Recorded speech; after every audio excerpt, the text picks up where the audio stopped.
glad you're quick. We speak Indonesia, but yeah, he can speak Indonesia as well. The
Belum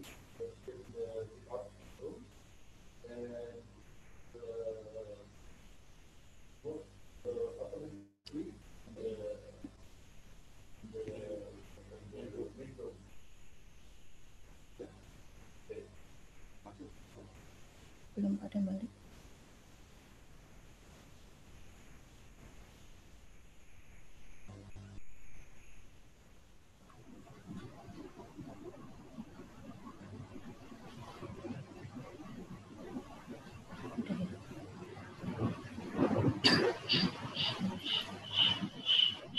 Good afternoon, Your Excellencies, distinguished guests, participants, ladies and gentlemen.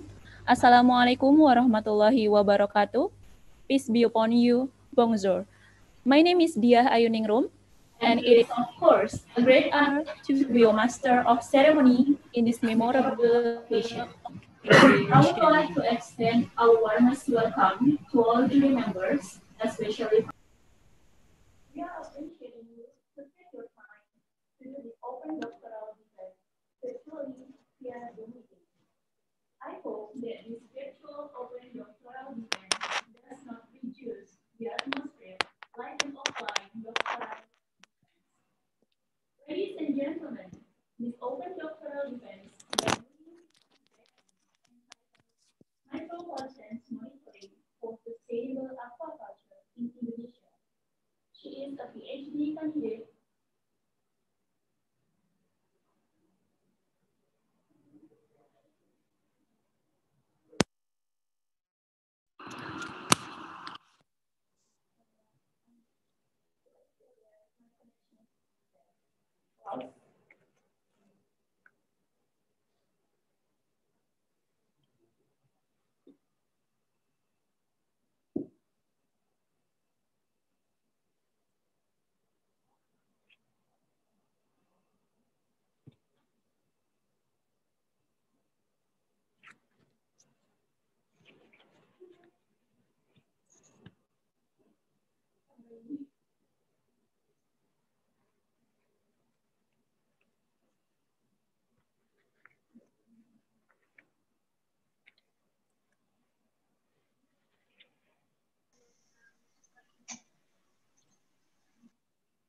I'm so sorry for the inconvenience. I will continue. Ladies and gentlemen, this open doctoral defense by Nuning Vita Hidayati entitled Micropollutants Monitoring for Sustainable Aquaculture in Indonesia from Doctoral Program of Aquatic Resources Management, Faculty of Fisheries and Marine Science, Universitas Diponegoro, Indonesia, and Doctoral Program of Environmental Chemistry, Aix-Marseille University, France. This double degree program is a big achievement because it's the first double degree program between UNDIP and Aix-Marseille University, as well as the second double degree program between UNDIP and France. Ladies and gentlemen, at this time, I would like to inform you the general rundown for today's agenda. This open doctoral defense is divided into 6 sessions. First, we will have an opening statement by Prof. Akhlus as President of Jury Member. Second, a presentation by Nuning Vita Hidayati. Third, the examination and discussion from jury members. Fourth, a break session to give time for jury members to determine the decision. Fifth, announcement of the decision. And last but not the least, closing statement. Ladies and gentlemen, I would like to remind you, in the break session, you will leave this main room for jury member and get into the breakout room provided by the committee. You are expected to click the join button once the breakout room notification was popped up. I would like to to Prof. Akhlus as the President of Jury Members to lead this open doctoral defense. To Prof. Akhlus, the time is yours. Thank you very much. Assalamualaikum warahmatullahi wabarakatuh. Bonjour. Good afternoon. Selamat sore.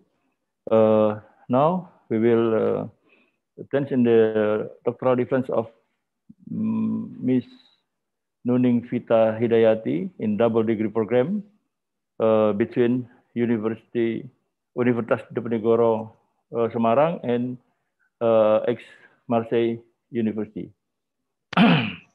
By your permission, allow me to officially opening this doctoral defense, and please allow me to also to introduce the member of the jury.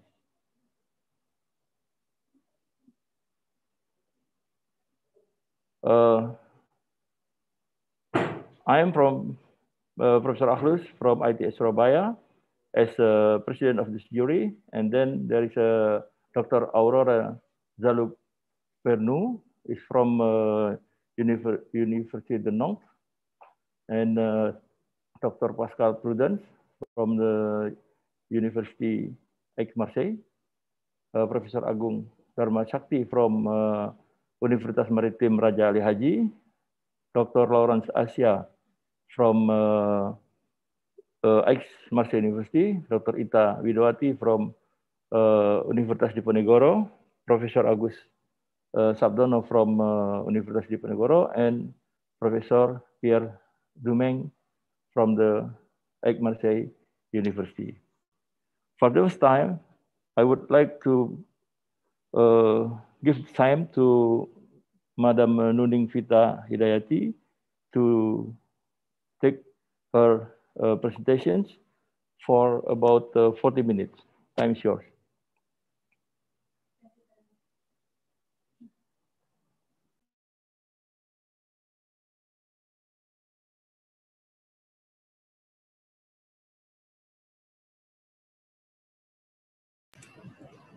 Thank you very much. Is it okay? Okay. Well, thank you very much, Chairperson, Professor Safsir Akhlus, and good day, all of the members of juries. I'm delighted to be here today to present my PhD thesis about the state of the aquaculture environment in Indonesia. The title of my research is Micropollutant Monitoring for Sustainable Aquaculture in Indonesia, Metals and Organic Contaminant. This research is a collaboration between Aix-Marseille University, AMU, and Universitas Diponegoro, Undip, under joint supervision of Professor Pierre Dumeng, AMU, France, Professor Agus Sabdono, Undip, Indonesia, Dr. Lawrence Asia, AMU, French, Dr. Ita Widowati, Undip, Indonesia, and Professor Agung Dharma Shakti, UMRAH, Indonesia. Before I start my presentation, I'm going to show the main outlet of this research. Firstly, introduction of the global and Indonesian context for the fisheries and aquaculture. Secondly, the research methodology. And in addition, I'm going to show the main work packages, which are divided into 3 groups. They are metals and trace metals, persistent organic pollutant, pharmaceutical compound, and finally, I will close with general conclusion and perspective. To begin my presentation, I would like to give you some background information about state of global fisheries and aquaculture. Across the world, aquaculture sector is major source for economy, food security and nutrition, as well as employment. Regarding the production, aquaculture sector represents 52% of the total.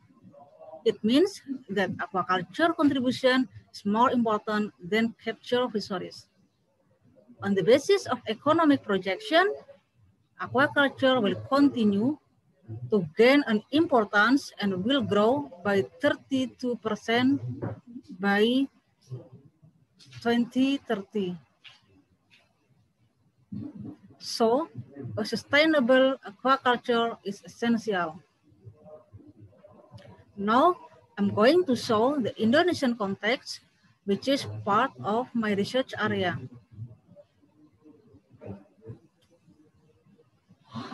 As for global context, aquaculture sector contribute to the economy? Excuse me.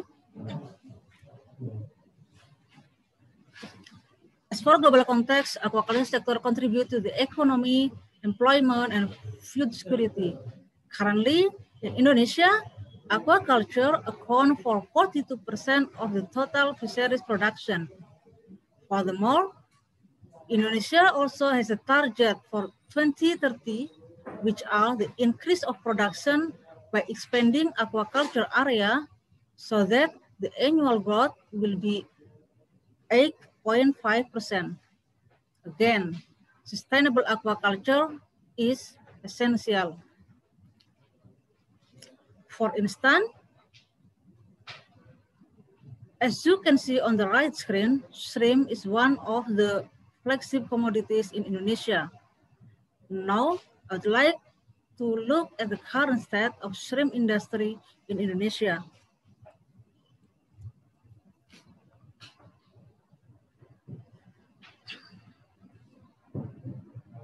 This slide gives you an overview of shrimp industry in Indonesia. Looking at the graph on the left screen, you can see Indonesia is one of the main producer country for shrimp, which is marked by orange color, while the green mark below are the destination country, which is the main destination country is USA.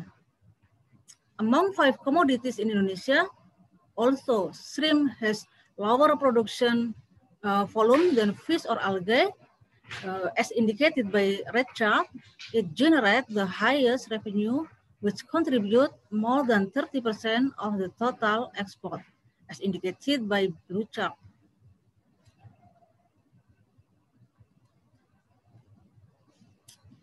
On the other hand, the environmental degradation has resulted in increasing level of bacterial infection. To overcome this problem, antibiotics were used intensively by spreading indirectly and directly in culture pond.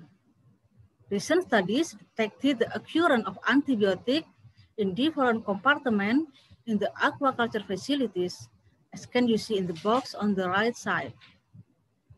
Another concern related to shrimp farming is the presence of metal and persistent organic compound.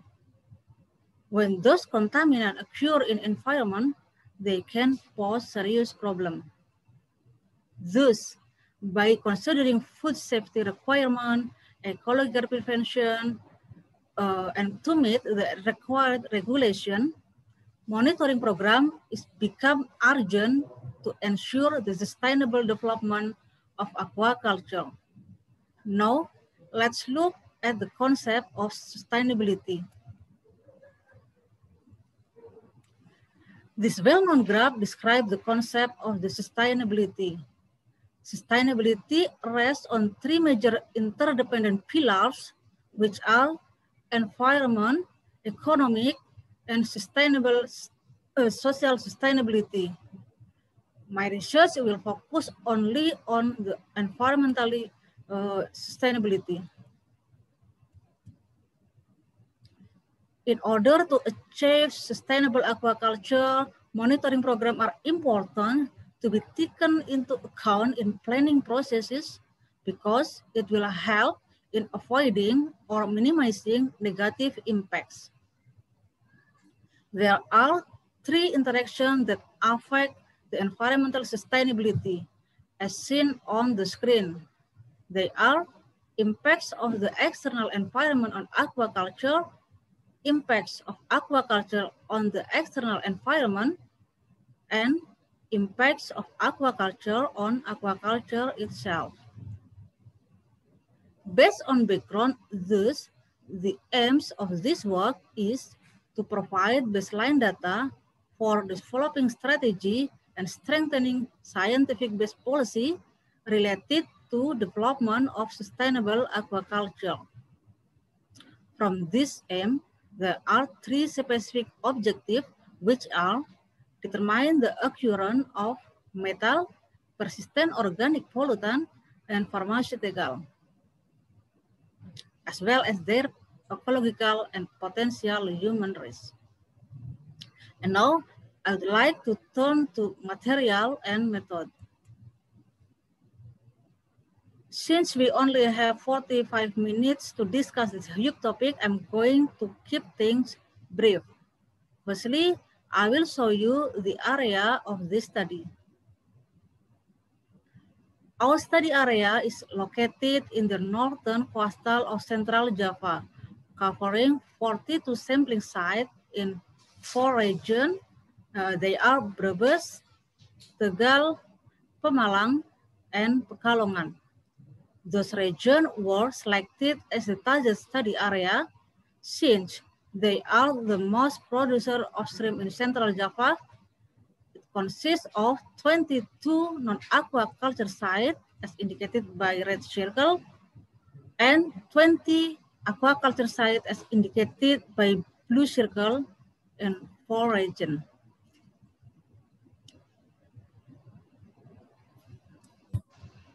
To be more detailed, this figure will show the non-aquaculture site and aquaculture site.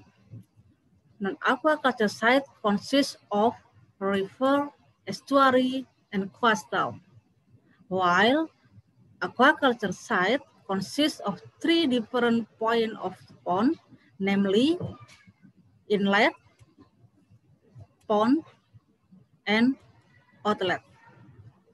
From the site, 3 environmental metrics were taken to be analyzed: water, sediment, and shrimp. What are the interesting components from those sites? Well, the screen shows 3 groups of the targeted compounds of this research. They are metal, consists of 7 toxic metals that are cadmium, copper, cobalt, chromium, mercury, lead, and zinc, and 3 additional metals, namely aluminum, iron, and manganese. Persistent organic pollutant, notably organochlorine pesticide, as for example, aldrin, endrin, chlordan, DDT, dieldrin, and heptachlor. While polychlorinated biphenyl, and more precisely, the 7 indicator congeners. And the last one is pharmaceutical with antibiotics such as oxytetracycline, analgesic acetaminophen, and contraceptive drug. Let's move to the preparation of sample. This figure describes the preparation sample of water and sediment. Water matrices are treated for metals and pharmaceutical analysis. For metal, water sample were acidified and stored on 4 degrees Celsius until analysis. For pharmaceutical, preconcentration and clean up with oasis HLB solid phase extraction. And for sediment matrix, sample are freeze-dried and stored at -18 until analysis. And the last matrix is shrimp. This picture shows you shrimp species as the biota matrix target, which is Lithopenus paname. Paname is major shrimp species culture in Indonesia and worldwide. Paname sample were treated to be headless shell on, peel, freeze-dried to constant weight, and then crushed. Concerning the analytical method, it will be described in every work package. Now, let's go to the next point, that is result. The result section will be divided into 3 main work packages, consist of metals, POPs, and pharmaceutical. The first of the work package focus on metal. It has been previously published in Environmental Science and Pollution Research with the title Assessment of the Ecological and Human Health Risks from Metal in Shrimp Aquaculture Environment in Central Java, Indonesia. I would like to start by talking about instrumental analysis and quality assurance. Metals were determined by inductively coupled plasma atomic emission spectroscopy, or ICP-IAS, except for mercury, which was analyzed by employing flame atomic absorption spectrometer, FAAS. As quality contour, linearity was assessed by coefficient of determination obtained by linear regression. Coefficient determination more than 0.99% was obtained. Accuracy is reported as relative error, while precision by calculating coefficient of variation. Satisfactory results were also obtained. Both of relative error and coefficient of variation were less than 5%, so accuracy and precision are good. The next, limit of detection and quantification, LOD, LOQ, were under threshold limit of quality standard. Finally, the method is validated using a Canadian certified reference materials for sediment and for shrimp, with an extraction recovery higher than 80% for all metals. The methodologies were validated. So we can go to analyze environmental samples. This slide shows the result related to the occurrence of metal in water.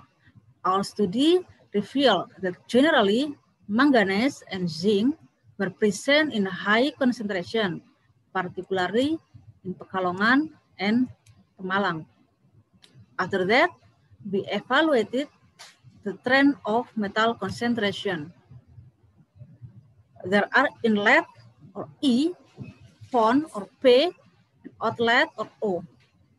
This graph describes the average concentration obtained in the four regencies.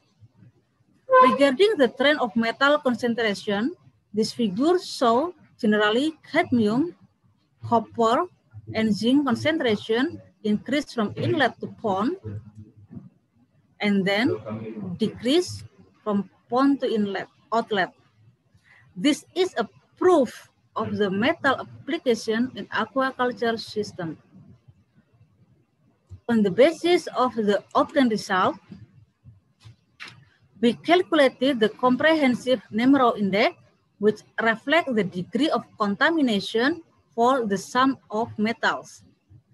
The result, rather worrying, shows that all water samples belong to the status heavily contaminated, with manganese as the main contributor.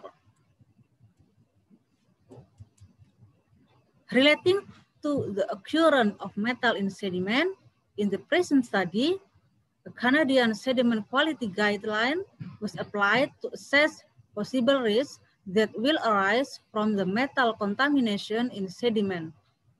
It is categorized as below threshold effect level, or TEL, between TEL and probable effect level, or PEL, and above PEL. Sediment was heavily polluted by chromium in Tegal and Brebes, and moderately contaminated by zinc, also in Brebes. And now, move to shrimp. The occurrence of metal in shrimp is in the order as you can see in this slide. Among the metals, generally, aluminum is present in the highest level in all regions, followed by iron, zinc, manganese, and chromium. When I applied the hazard index to take a look at the potential ecological risk, this graph shows the result. Fortunately, as the hazard index value is below 1 in all regions, there is no potential adverse effect from combined metal by shrimp consumption throughout the year. Next, the effect of metals on carcinogenic health risks were also evaluated. Carcinogenic health risks for humans related to the consumption of shrimp was measured based on target cancer risk, TL. Looking at the chart, you can see the obtained result. Lead indicate a low cancer risk to the exposed population in all regions, while chromium show moderate cancer risk both in wet season and dry season, mostly in Pekalongan. That brings me to the end of the first package. Conclusion. Based on the obtained result, there are 4 critical findings that should be considered. Firstly, in the water body, the greatest potential ecological hazard was mainly produced by manganese. Secondly, when referring Canadian sediment quality guideline, among 10 metal, chromium presents as the highest contaminated metal, followed by zinc. Thirdly, by evaluating hazard index, our finding demonstrated that there is no potential hazard for human health. And lastly, even though there is a lack of risk associated with consumption of the metal contaminated shrimp, the result of target cancer risk assessment indicate moderate cancer risk for the exposed population, which is derived from chromium. Finally, I would like to thank Laurent Vassallo, Dr. Franco, Dr. Laurence Asia, Elodie Vermey, Dr. Ita Widowati, Profesor Agus Sabdono, Profesor Agung Damar Shakti, Profesor Pierre Domain, and Dr. Pascal Prudhomme. This great work was realized with the guide and support program. Thank you very much. Now, I'm going to the next work package. The second work package of my thesis is related to the POPs, with focus on organochlorine pesticide, OCP, and polychlorinate biphenyl, PCB in sediment. Here is an example of targeted OCP, Cordan, DDT, and heptachlor, and some of them belong to the dirty dozen defined by Stockholm Convention. This work was recently published in Chemosphere with the title Ecological Risk Assessment of Persistent Organic Pollutant POPs in Surface Sediment from Aquaculture System. The instrument analysis and quality assurance part will be the first part of this work package. Persistent organic pollutant in the sediment sample were extracted using accelerated solvent extraction system and were analyzed using GCMS. Like metals, firstly, we need to validate the method by determining the linearity, accuracy and precision, LOD, method validation, and extraction recovery. The linearity was approved with coefficient determination 0.99%, while for the accuracy and precision, the percentage of maximum 5% of relative error and coefficient of variation were obtained. LOD for OCP were between 0.5 up to 15 ppb, and for PCB were between 0.01 up to 0.1 ppb. The method was validated by using certified reference material CNS 391 for PCB and pesticide in sediment. Extraction recovery of OCP and PCB were more than 89%.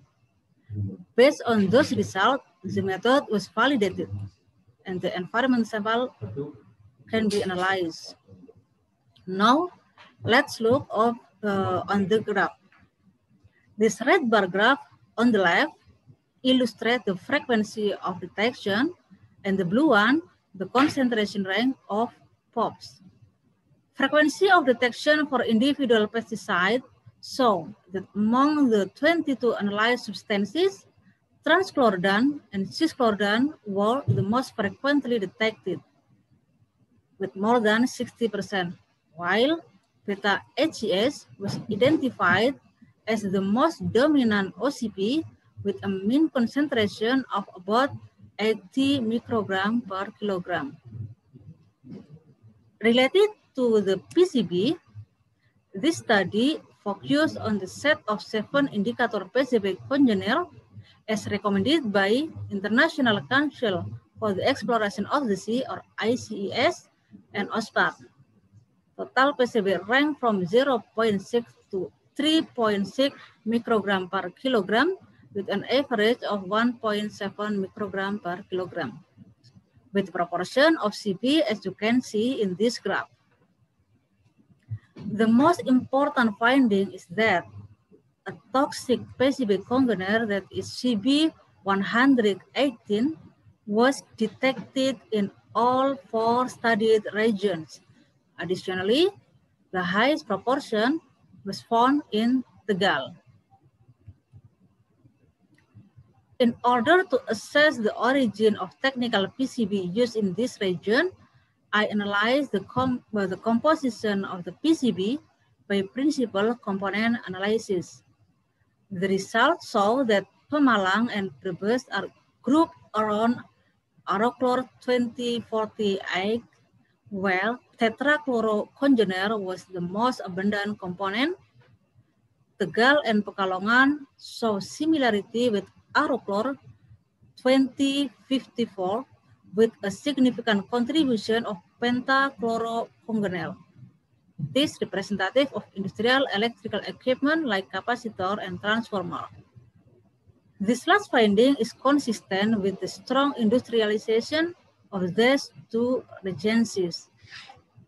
In order to evaluate the potential ecological risk, I compare the measured result with standard quality guideline. This chart presents the occurrence of persistent organic pollutant and comparison with sediment quality guideline.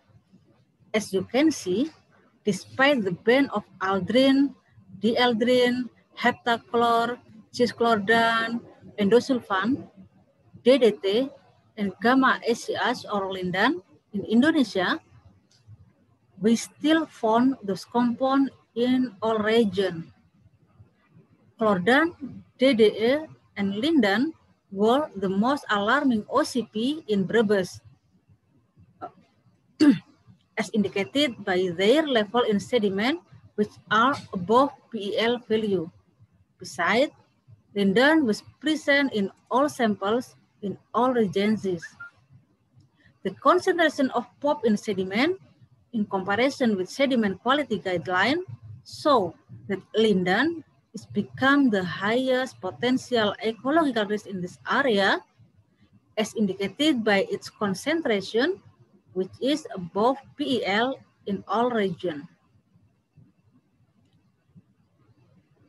Well, that's about the second package. To conclude, based on the obtained result, there are 3 critical points of this work. First point is that the concentration of 7 PCB were below the concentration which potentially cause an ecological risk. Secondly, the concentration of OCP appear to potentially cause an adverse effect to the living biota. And the last one is that potential level of POP in shrimp were below the maximum residue limit set by Food and Drug Administration.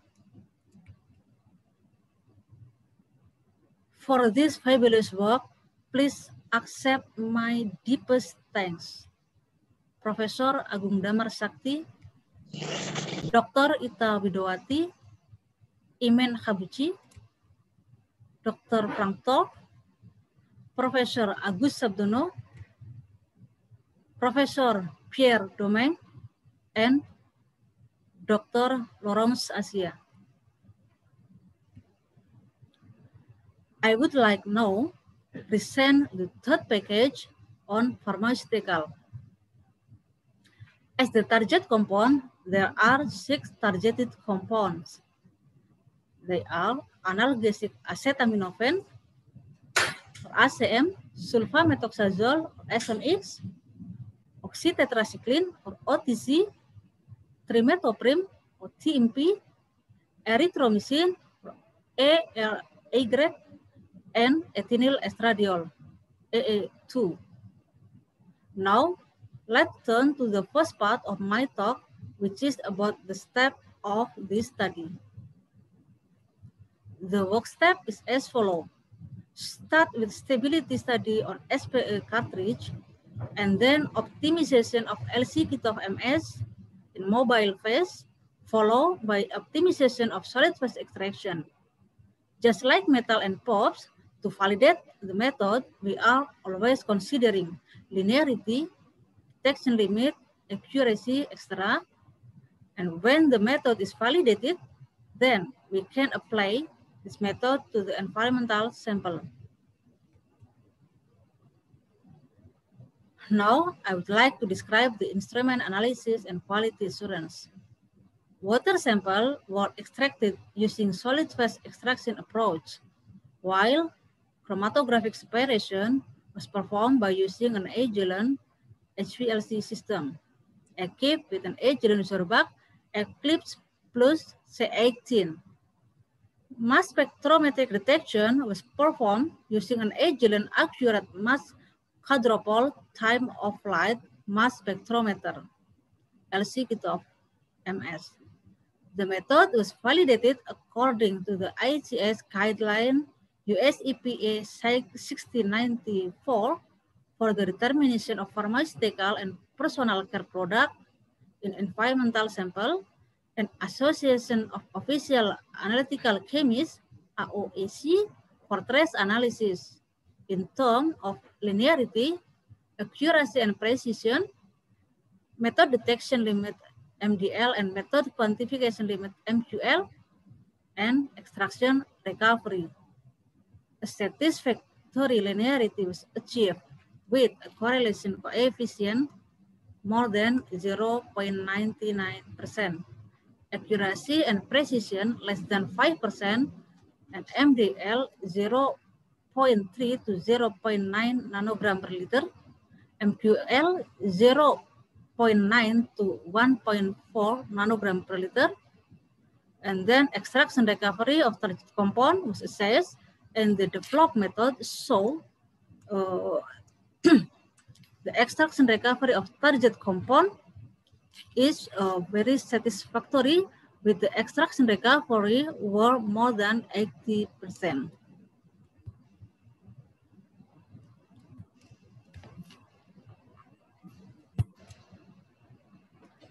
So the method was validated. Then we can go to analyze the environmental sample. Now let's move to the first step of this study, that is stability study on SPE cartridge. The reasoning is that concentration of an analyte in a sample may change with time through chemical or biological degradation. Since I took the sample in Indonesia and I analyzed it in France, the step is urgently required. This result of the study give a recommendation of storage condition and maximum holding times. Stability of SCM, TMP, OTC, SME, and AA2 in SPE cartridge was evaluated after storage at -18 degrees Celsius, 4 degrees Celsius, and room temperature in dark condition at various holding time, and the result demonstrated in this figure. It was found that almost all target pharmaceutical remain stable after 6 months of storage at -18, indicating no significant degradation. They also stable in 4 degrees Celsius in 1 month of storage. On the other hand, at room temperature, in the dark, some compounds are stable, but although SAA2 is degraded from day 1. So, minus 18 degrees Celsius was selected for lab preservation and 4 degrees Celsius for transportation. The second step is optimization of LC cutoff MS in liquid mobile phase. The mobile phase play a key role in LCMS sensitivity by influencing the ionization of target analysis, in which acid affect ionization efficiency. So, in order to determine the effect of mobile phase modifier on the ACMS response, and which mobile phase modifier enable the highest ACMS response for the analysis of the targeted pharmaceutical compound, 3 different ionic or acidic modifier in the mobile phase, namely formic acid, acetic acid, and ammonium acetate, were tested. In the present study, we also examine the effect of selected acetic modifier concentration in the mobile phase on stability of target compound.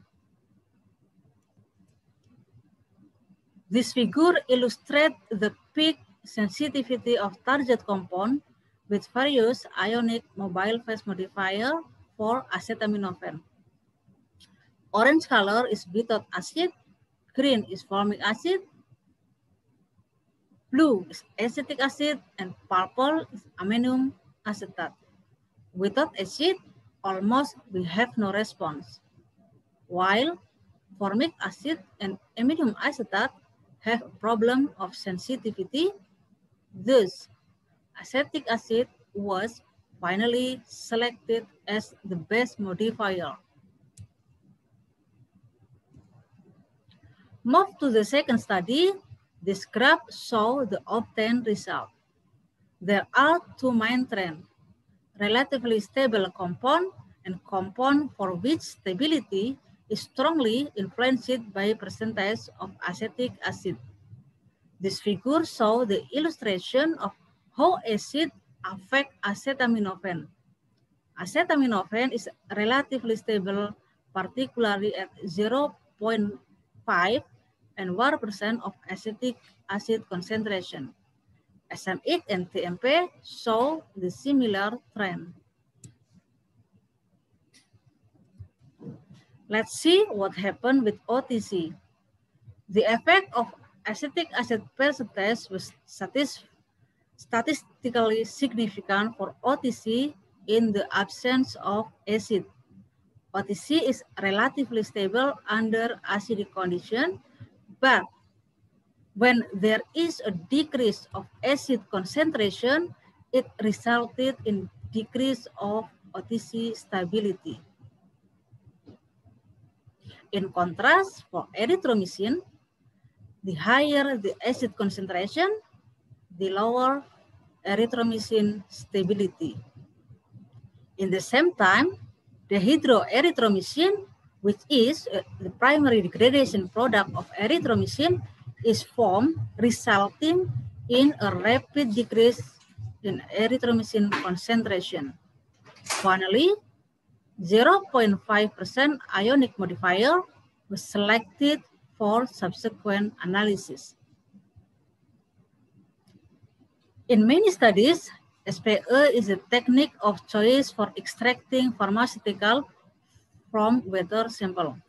Therefore, we employ and develop an SPE procedure for pharmaceutical analysis in water sample. In the present work, we investigated and optimized the parameter influencing the cleanup efficiency and matrix effect, which is the final volume of extract for injection and the volume of washing solution used after sample loading on the SPE cartridge.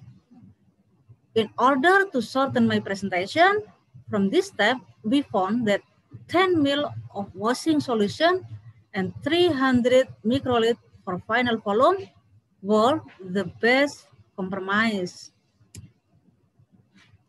In the present study, We compare the level of targeted compound among inlet channel, pond, and outlet. Here, we found 3 important points related to the occurrence of pharmaceutical in water. Important ACM concentration was found both in aquaculture and non-aquaculture area, suggesting a widespread contamination of pharmaceutical in aquatic area of northwest central Java. By comparing aquaculture area to non-aquaculture area, statistical analysis revealed that there was no significant difference between aquaculture area and non-aquaculture, except for OTC. This phenomenon indicates that the source of those compounds in the aquaculture environment may derive from external aquatic system. Among the 3 targeted compounds, OTC was the most often detected, particularly in outlet channel. The detection of OTC at high concentration in shrimp farm strongly suggests the application of this compound in aquaculture activities. And then, in order to estimate the potential adverse effect of the detected pharmaceutical, we calculated the risk question, and they are displayed on this slide. Different color indicate different potential risks. The green one is insignificant, and the red one is the highest risk. Based on calculated RQ, generally, there is no significant risk from TMP, OTC, and SMX for algae and fish, while OTC pose a moderate risk for invertebrate as SMX for algae and ACM for invertebrate. The last, a high risk, is potentially posed by OTC for algae. Finally, this figure shows the conceptual scheme of pharmaceutical in this region. You can see here, pharmaceutical are used in hospital, livestock farm, and residential area, by which wastewater treatment plant from hospital, livestock farm, and municipal sewage present as contaminant sources. Here, river play a crucial role as pharmaceutical residue transport media, which eventually reach aquaculture area by their application. In the right side, you can see the estimated potential adverse effect of the detected OTC as one of our targeted compound. As summary, in the present study, aquaculture acts as both target and source of contaminant. To illustrate the concept aquaculture is a source of contamination, this figure gives you an example of land use in Brebes farm. Duck farming are found inside or surrounding aquaculture area. Because the coexistence of intensive poultry farm and shrimp farm, manure contaminated in particular by pharmaceutical are directly washed into the pond, particularly during rainy season. This widespread agricultural practice may explain the contamination rate we found in Brebes. As conclusion, we perceive the occurrence of ACM, TMP, OTC, and SMX. ACM and OTC occur most frequently in the studied area with more than 80%.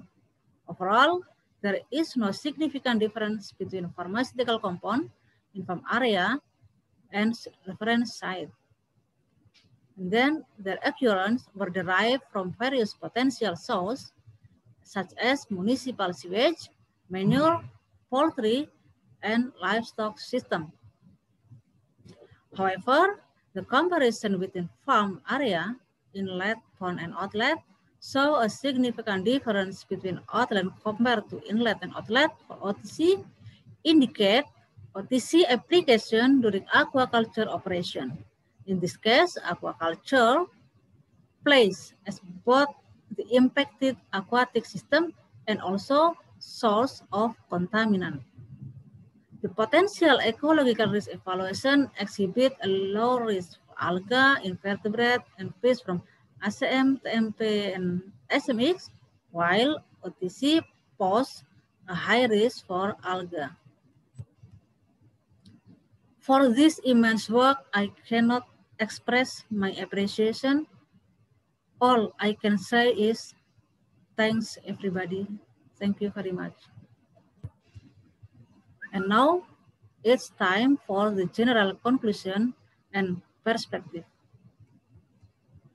As conclusion, our studies flag up the certain metal and pharmaceutical compound released from anthropogenic activities act as the environmental hazard substances on aquaculture and aquatic organisms.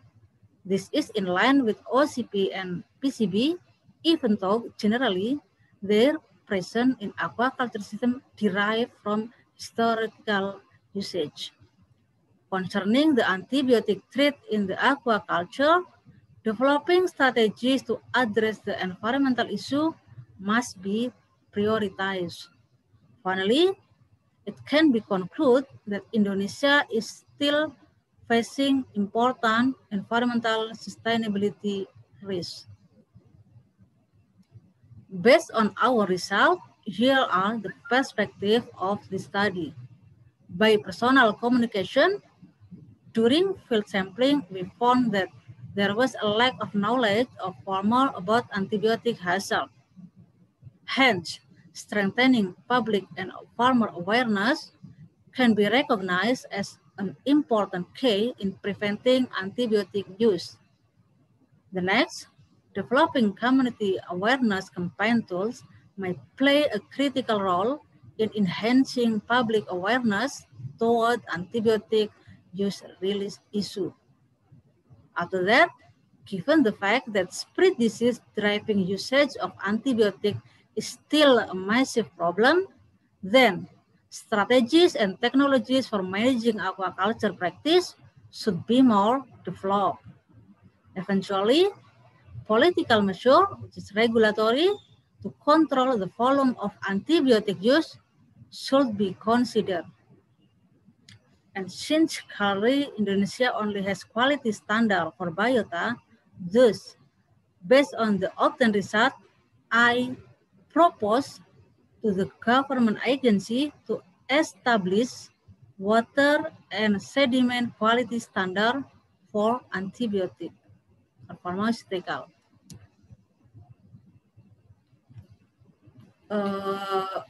The last, let me to show a short video.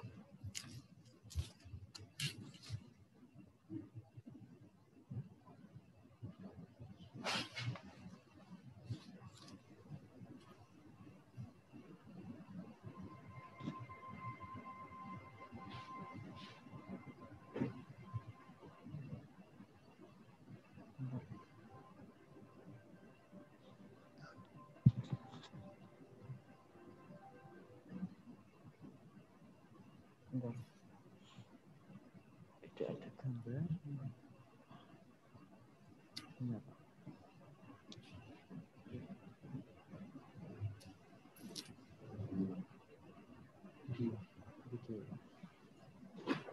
Operator, please. Oke, sebentar.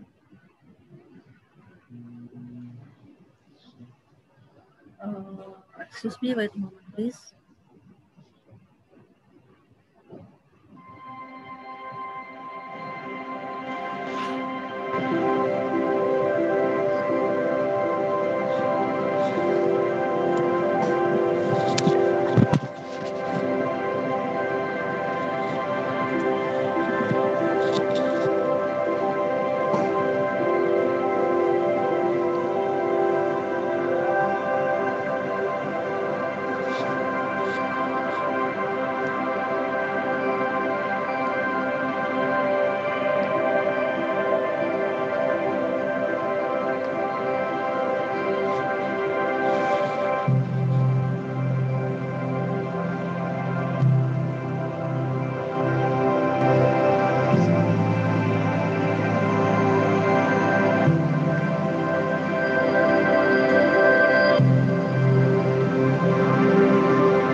Thank you very much, and that is yours, Professor Sabsir Aklus. Thank you. Thank you very much, Ms. Hidayati, for your nice and interesting presentation. And before we enter to the question and answer session, I would like to invite Dean of Faculty of Fisheries and Marine Science, Undip, Ms. Professor Tri Winarni Agustini, to give the welcoming remarks. Yeah. For Professor Triwarni, time is yours. Okay. Thank you very much, Professor Aklus. And good afternoon, ladies and gentlemen. First of all, I would like to apologize for interrupt in giving a welcoming remark because it's supposed to be before presentation, but due to the meeting with the rector, so I come a little bit late. So I would like to give thanks so much and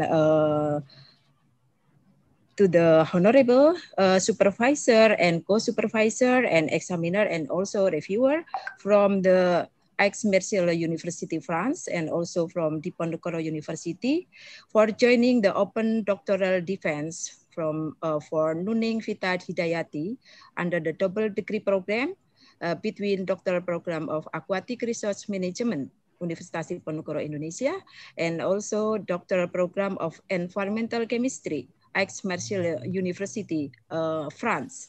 So thank you for this collaboration so far and giving our students a chance to explore and improve their skill and also their knowledge, and giving them to do some experiment in your university. So this is very, very useful for us. And especially our honorable supervisor from AMU, Professor Pierre Domingue, and also the co-supervisor, Miss Lawrence, and the reviewer, Miss Aurora. We thanks to all of you and the rest of supervisor, co-supervisor, examiner from France and also from Indonesia. We thank so much for your coming and joining this examination. And hopefully we can strengthen our collaboration for the future and better outcome. So we let you to continue the discussion for fruitful discussion to improve our student having the dissertation better. So thank you very much.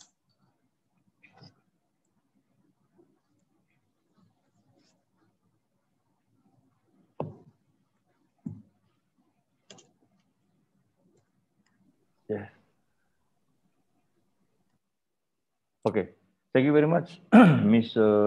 Professor Triwinardi, for your welcoming remarks. And well, we have, I think that we go directly to give time to Ms.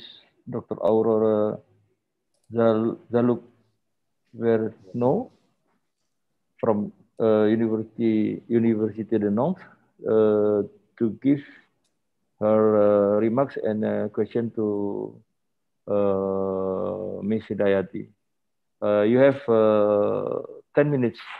You have 10 minutes to give the question and remarks. So time to Dr. Aurora Zaluk. Okay. Thank you. Thank you very much. Good morning, everyone. Do you prefer that I speak English or French? I think that you can speak in English. In English, okay. Yes. Yes.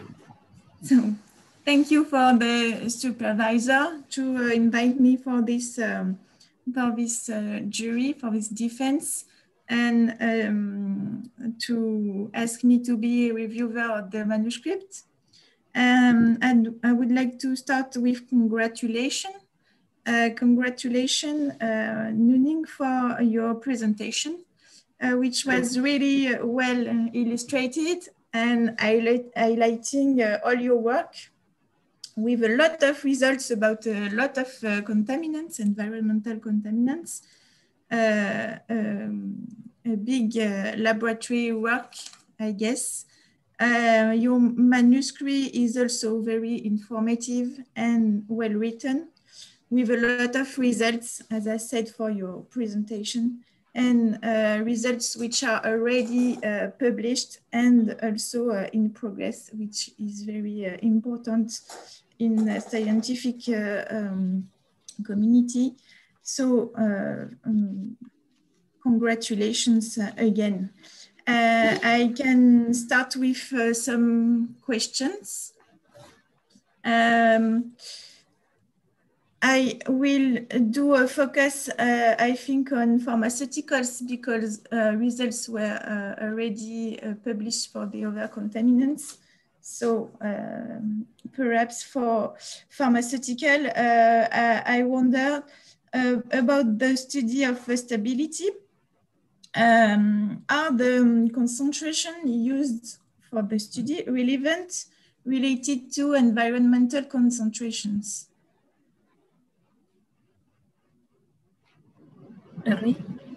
Thank you very much. Thank you very much, madam, for the question. Yeah, for the pharmaceutical compound related to the environmental concentration of pharmaceutical, generally it is on the concentration of nanogram per liter up to maximum microgram per liter. That's why the pharmaceutical compound is included in the emerging pollutant, which is the occurrence of the compound in the environmental is in the trace concentration, but by the continuous release of this compound, it's become an important thing to do, monitor, etc. Thank you.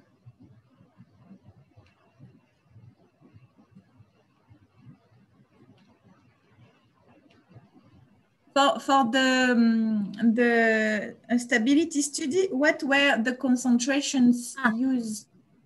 Okay, for the stability, we have 3 concentration, which is 50 milligram per liter, and then 79, and then 100 milligram per liter.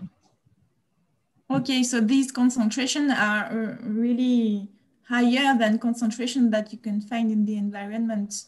Exactly. Okay, yeah. And so do you think that the stability study would be presenting the same results with concentration at environmental doses? Yeah, maybe it is in not exactly the same trend with the concentration in the natural environment, but it means at least there is an idea on the stability of pharmaceutical, by which in the environmental sample we also employ the deuterated compound, so we can also trace the stability also, and also the concentration from the environment to analysis apart. Okay, thank you. And about the methodology, you used the pH at 7 and EDTA. Could you explain us why you use these parameters? Finally, I choose the pH below 7.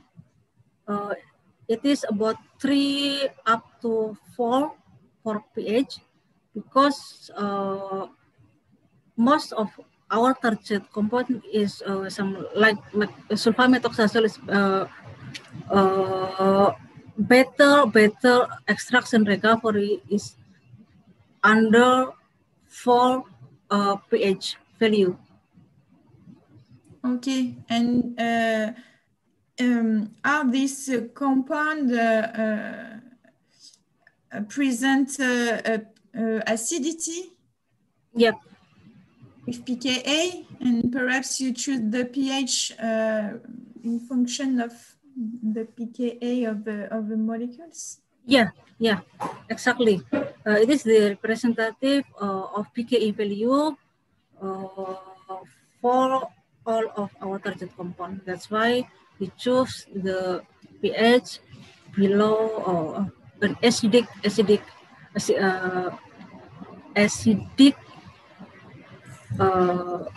situation.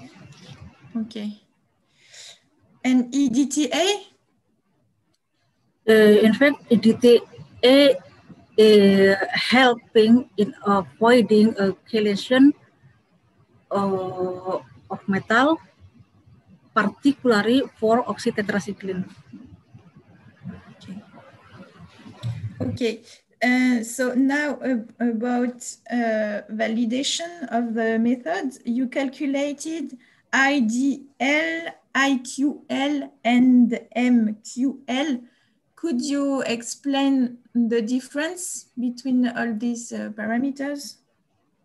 Okay. In fact, IDL and IQL is the concentration.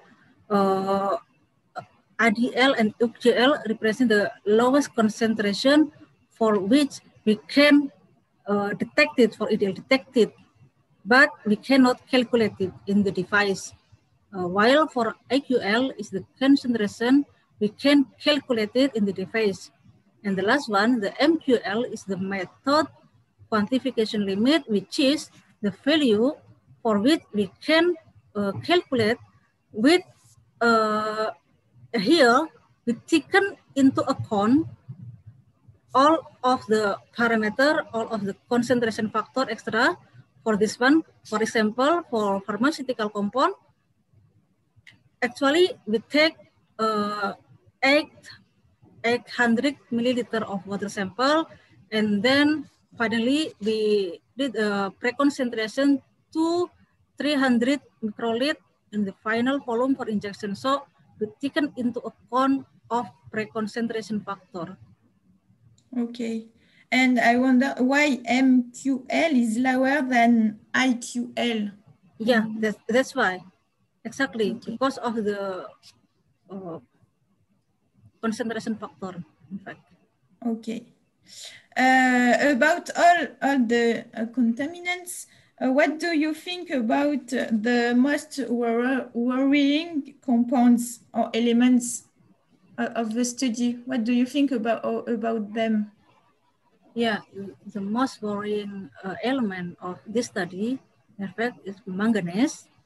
And another one is chromium, because we found chromium in all studied region, while for manganese, also manganese with the highest concentration in all region also.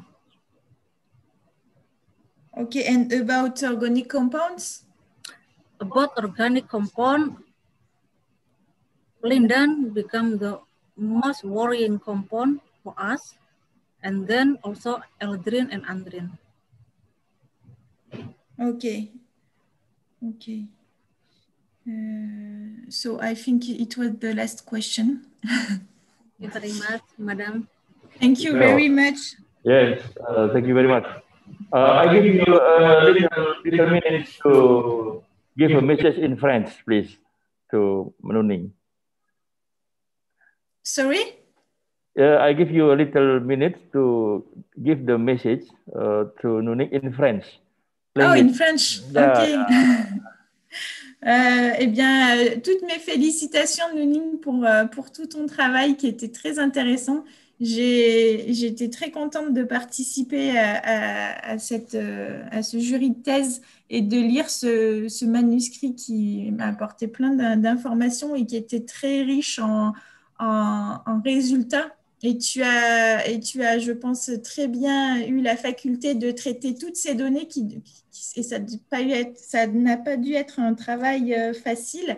Et je voudrais te souhaiter tout le meilleur pour la suite. Merci beaucoup, madame. Merci beaucoup. Merci à vous. Merci beaucoup, Madame Aurore Gallo. And now, we go to the Professor Agung Damarsakti as co-supervisor,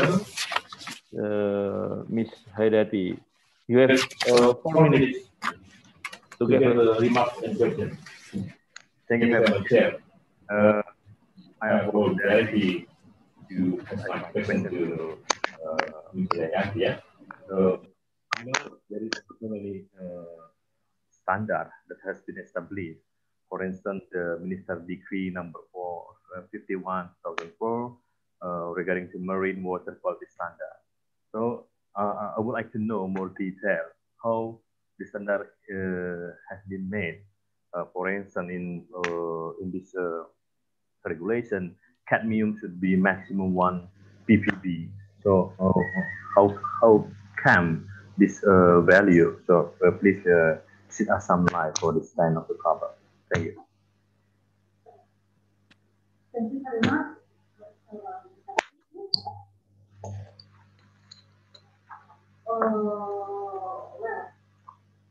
In establishing accommodation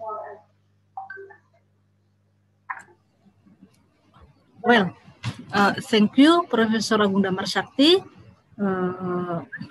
Well, in establishing recommendation for environmental standard, firstly, I think we need to take into consideration what available scientific evidence. We need to collect monitoring data on the occurrence of those target compound from 100 or maybe even 1,000 sites. Also, we need to propose the standard based on ecotoxicity data from all sites. So, we need also to determine the exposure route, the direct effect on ecosystem, secondary poisoning of fish-eating animal, or maybe the consumption of fish by human. The route with the most strict quality standard determine the final quality standard. Secondly, I think we need also distinguish between standard protecting for long-term and also short-term exposure. Here, we need to have ecotoxicity data, so the toxicity test become urgent. But in the case of we lack of the data, we can apply the data from the opening journal of scientific article. Finally, based on those steps, we can establish and or propose the environmental quality standard. Thank you very much. Okay. Can I? The last. Okay. Well, Mr. Hayati, what do you think the Priority of the research should be directed related with the aquaculture systematic agriculture? Excuse me? What's the priority of the research in Indonesia should be directed related with the sustainable agriculture? Okay. For the future. For the future. Okay. What do you think? Okay. Thank you very much. Yeah, for the future, I think the most interesting to do is, as the priority of research area, based on our result, since we have more extensive aquaculture system than intensive aquaculture system. So the blending of traditional and modern aquaculture system is the priority, I think. We need to improve the technology for blending and also to develop the better management of aquaculture. Then as we have also the problem of climate change, so developing aquaculture technology into climate change adaptation is the second most of interesting research area. Yeah, and then I think green technology system of aquaculture become the third one of the important research area for us. And then also, as the aquaculture has emerged as the main driver of blue growth, a key component of food security, which is central to the SDGs, so the sector, so the shape of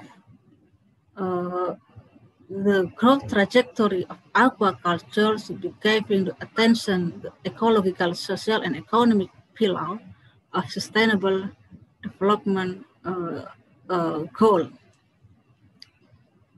And the last one, I think we need to develop the water quality standard and also sediment quality standard so that our goal will be strict and more regulated. Thank you very much. Thank you very much, and thank you, Professor Agus Sakti, for your remarks and questions.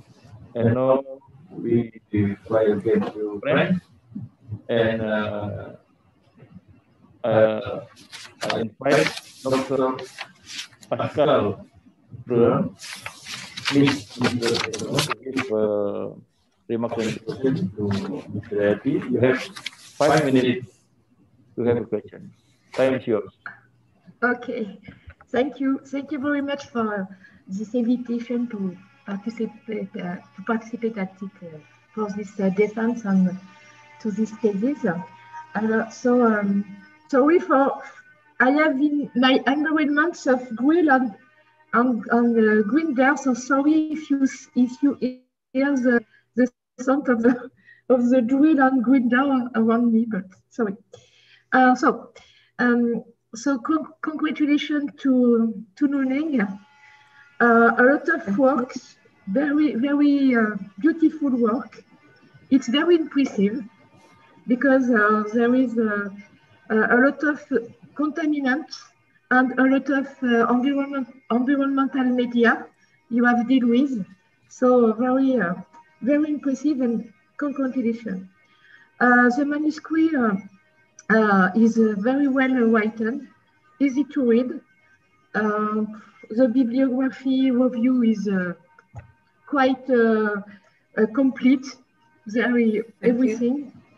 So it's very interesting. So I have some question about more specifically inorganic contaminants. Sorry, it's more my comfort position environment. So I would like to ask you how was the reference sites were selected or were chosen? Because you present so the different aquaculture farms, and you say beside we have some reference, but what do you do to select the site of reference? Okay, thank you very much. In fact, we selected the site based on the representative of shrimp production. In the Central Java, there are many regions with Faname aquaculture. So we selected the area, the region, and we choose the 4 most producer shrimp in Central Java. And then each of the region, we select also the site sampling based on the representative or a sub-district, just like that. So all of the region will cover and will be covered. Okay. Okay, thanks. And I had also some question about the fact that the aquaculture farms are quite all intensive, but no extensive. And so Agung asked you already about this and about also the climatic change. So, okay. And so just a very specific perhaps question about the you use the background level to calculate the contaminated factor in sediment, but why did you choose this background? In the article, you say we take this is value, but why this choose? Yeah, thank you very much. In fact, normally it's better to have a background for our region, but since we have no background value, so we choose the background value from open journal from other region which have the same condition, almost same condition with our studied areas such as estuarine and coastal system, so which is based on the criteria, this criteria. There are many background value, so we need to choose the most related to our studied area, Madam. Okay, and what do you think about the concentration of aluminium in shrimp? Because there are quite a lot of aluminium in shrimps also. What do you think about the origin of aluminium in the muscle of shrimp? Yeah, aluminium related to the concentration of aluminium in the shrimp, it's quite high in our shrimp because, in fact, in this our studied region, there are also the center of aluminum production. There are also the metallurgy industry, just like that. So I think it's will be affect the concentration of aluminum in water, and finally in the shrimp paname. Other reason is that aluminum also used as the one of element additive in the shrimp feed, so it will be also directly on the shrimp paname. Thank you. Okay, thank you. So, j'en profite pour te féliciter encore vraiment. C'était un travail vraiment très impressionnant. Et comme Aurore, je te souhaite plein de bonnes choses pour ton futur. Merci encore. Merci beaucoup, Madame. Merci. Merci beaucoup, Madame. Well, now I would like to invite Bu Ita to give remarks and questions for 4 minutes. Okay. Yours. Okay. Thank you very much for the opportunity. Bonjour, tout le monde. Good afternoon, good morning for you, and good afternoon for us, ladies and gentlemen. First of all, congratulations to Ms. Nuning Vita Hidayati to be here today and defending your excellent thesis with nice presentations, very good work, well written and easy to read. I'm glad being among the incredible teams of AMI, Undip, and UMRA doing this joint supervisions of the thesis of Ms. Nuning. Ms. Nuning realized her hard work during almost past 5 years, 3 months, and 16 days in a double degree program, so that she was doing a fabulous journey between Marseille, France, and Indonesia. For our University of Diponegoro, this is the second student who's participated in this program, and we do hope that could be continued in the near future. Ms. Nuning finished very fabulous work, a lot of results, and achieved the good outcomes. Since until today, she published 2 articles in E-rank international journals, and 1 submitted and 1 in a draft, and other publication will coming soon. Just I would like to give my suggestions, comments, and some remarks about this works as follow. First, it can be proposed or added to prevent how or to mitigate the actions of the current conditions, namely pollution in shrimp originating from heavy metals, persistent organic pollutants, and pharmaceutical compounds, by increasing the fitness of shrimp with the addition of probiotics and antibiotic substitutions derived from natural ingredients to substitute the existing antibiotics for example. And regarding the quality standard of shrimp products exported to the US, which need to be organic or eco-ponds. And the second, disseminations of more massive research results and adding a package of specific recommendations. Yeah, Mbak Nuning have already the recommendations to have a standard for antibiotic for water and quality. And that could be addressed to all stakeholders related to the management of shrimp farming, especially in research area on the issues of the dangers of heavy metals, persistent organic pollutants, and pharmaceutical compounds, and doing an effort to increase the public awareness and the conservation of sustainable shrimp farming for the community that meets the international standard for export of seafood. And the third, suggestion to stakeholders based on the result obtained, for example, reducing the use of materials such as the reserve of manganese at the research location, reducing pharmaceutical compounds such as ECM, reducing the OTC, which are thought to come from an aquatic activity and have a high risk for algae. Based on this research, countermeasure and mitigation measure can be recommended. The list of the priority compound to be monitored regularly in Indonesia is to be described as well. And the last, the mitigations of the current conditions with the additions of probiotic and antibiotic, and the impact of the heavy metals, persistent organic pollutants, and pharmaceutical compounds on shrimp, humans, and their economic impact to deepen the existing discussions. This is that I would like to deliver. Thank you and congratulations again to Ms. Nuning.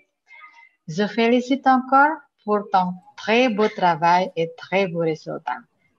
J'adresse aussi mes félicitations à toute l'équipe de l'AMU pour un très chaleureux de travail en collaboration entre notre institution.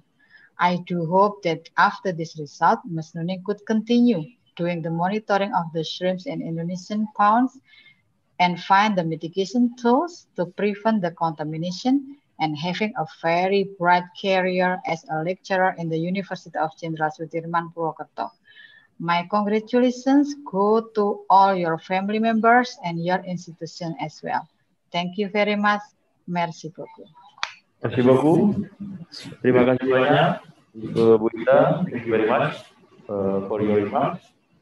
And now I invite Ms. Lawrence Asia to give remarks and questions. But for Ms. Asia, you can make the remarks and question in French if you want. You have 5 minutes. Time is yours. I thank you for giving me the floor. First is all, I would like to thank the jury's president and members to agree for evaluation this work. I prefer to speak French, in French. Yes. Sorry. Nuning, bravo, félicitations. J'ai trouvé ta présentation extra. Merci beaucoup. Bien. Merci Ouais. Voilà. Écoute, je me souviens quand tu es arrivé en France, il y a 3 ans, tu savais pas beaucoup parler français et moi, pas beaucoup parler anglais. Et puis, au fil du temps, on est arrivé à se comprendre, à se connaître et à travailler ensemble. Et ça, c'est super. Et en plus, tu as pris des cours de français et tu as beaucoup progressé. Tu as fait beaucoup de sacrifices pour venir en France, aussi bien sur le plan professionnel que personnel. Je sais que cela n'a pas été tous les jours facile pour toi. Tu as su t'accrocher, persévérer, et grâce à ta volonté, tu as tu as pu obtenir ce pourquoi tu avais tant travaillé. Bravo Nuning. Merci beaucoup. Merci Nuning d'avoir partagé ce bout de vie avec toi. Merci pour ton travail. J'espère que nos chemins se croiseront de nouveau, que nous pourrons continuer à travailler ensemble et que je puisse enfin venir te voir dans ton beau pays. Parce que normalement, j'aurais dû être en Indonésie avec Pierre. Voilà. Oui. Voilà. Donc, je voulais juste te poser une question pour que tu me répondes en français. Ça, ouais. Alors, c'est quoi ton projet après ta thèse? Qu'est-ce que tu vas faire? Bon, merci beaucoup, Madame Asia. Concernant ce que je vais faire après la thèse, dans ma vie universitaire, j'ai divisé mon plan en 3 étapes. Plan au short étape, plan au moyen terme et plan à long terme. Pour le plan à short terme, comme j'ai dû travailler pour l'université, c'est-à-dire UNSUD, il est impérativement que je retourne à UNSUD et m'impliquer dans cette activité universitaire. Ici, nous avons 3 tâches principales, à savoir enseigner, faire de la recherche et donner de services à la communauté. Et mon plan à moyen terme est, avec mes équipes, je prévois de développer un centre de recherche axé sur la pollution de l'eau, car, comme vous savez, Indonésia est toujours confrontée à des problèmes de gestion environnementale et ici, nous impliquerons les étudiants et les enfants aussi dans des campagnes environnementales. Voilà. Ensuite, nous allons créer également une collaboration avec le gouvernement, par exemple, pour s'attaquer simultanément le problème de la pollution. Enfin, voilà, mon projet à long terme est devenir le professeur. Oui, je peux contribuer plus que avant. Merci, Madame Asia. Je te le souhaite. En tout cas, je suis très fière de toi, de ton parcours. Tu es une femme une personne qui est travailleuse, déterminée, sérieuse, souriante et toujours de bonne humeur. Et je suis sûre et certaine que l'équipe est tout à fait d'accord avec moi. Voilà. Merci, Nuning. À très bientôt. À très bientôt. Merci, Madame Asia. Merci. Merci beaucoup, Madame Asia, pour la presentación. Saya sedikit question, mais très bien. Terima kasih banyak. I'm sorry. Thank you very much. I little bit confused for the language. Now, I invite Professor Agus Sabdono to give a remarks and question to Ms. Hidayati. You have 4 minutes, please. Okay. Thank you for the time given to me. Assalamualaikum warahmatullahi wabarakatuh. My respect to Pak Dumeng, Bu Auror, Bu Pascal, and Bu Asia. Well, Merigat from Semarang. Okay. First of all, I would like to say appreciate to Prof. Mbak Nuning. Yeah. Congratulations for your achievement. Indeed, you did excellent job, sir. Today, you gave a good presentation and you can answer all questions perfectly and smartly. And really, I'm proud of it. However, yeah. But and then I saw that your dissertation found some pollutant in the Pantura Turkish water. I think it's just the beginning. There's so many homework waiting for you, how to handle this pollutant in the future. But just no worry about the money. So many grant research, I think you can get easily here, and hopefully you can still continue doing research till the guru besar get in your hand. Okay. Amin. Okay. It's okay. Again, Thank you. Congratulations and success forever. Thank you. Thank you very much. Thank you very much from Pak Professor Agus Sabrono for your remarks, and I will take a little bit time to give my congratulations to before Professor Vietnamese.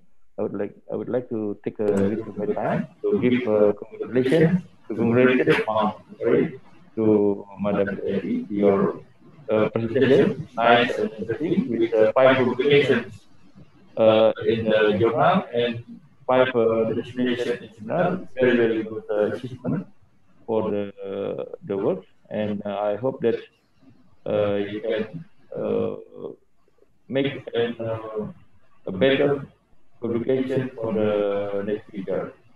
And finally, I invite Professor Pierre Domain to give some conclusion maybe, and remarks or maybe the questions to Ms. Devi. Now time to Professor Pierre Domain.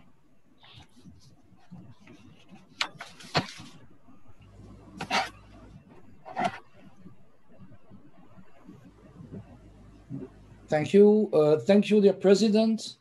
Thank you, Agus. Thank you for giving me the floor. I need to share my screen, if possible. Yeah, you could. It's okay. Yeah. What are you just a minute. I begin the presentation. What is this shit? Ok. Est-ce que tout le monde voit Agong? Est-ce que vous voyez ma présentation ou pas? Pas encore. Ok. So, l'écran partagé. C'est donc l'écran 3. Voilà, vous devriez voir ma présentation. C'est bon? Non, pas encore. C'est bon là? C'est bon. Ok. So, al-salam alaikum. Salamat sore for the audience. Bonjour. First of all, I would like to thank the University of Diponegoro for having organized this defense so efficiently. Thank you. Thank you, Agus. Thank you, Ita, for having facilitated the administrative formalities between our two universities, and it is complicated. About Nuning now. I have known Nuning, Vita, Hidayati for almost 10 years. We published together a paper on hydrocarbonoclastic bacteria isolated from sediment of the Segaran-Anakan Marine Reserve area in 2011.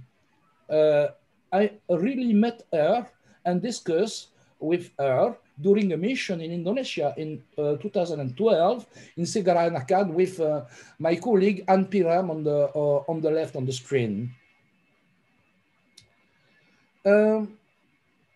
It is the rector, Professor Agung Damarsakti, and Ita Widowati, Dr. Ita Widowati, present here in the jury, who are at the origin of this PhD thesis.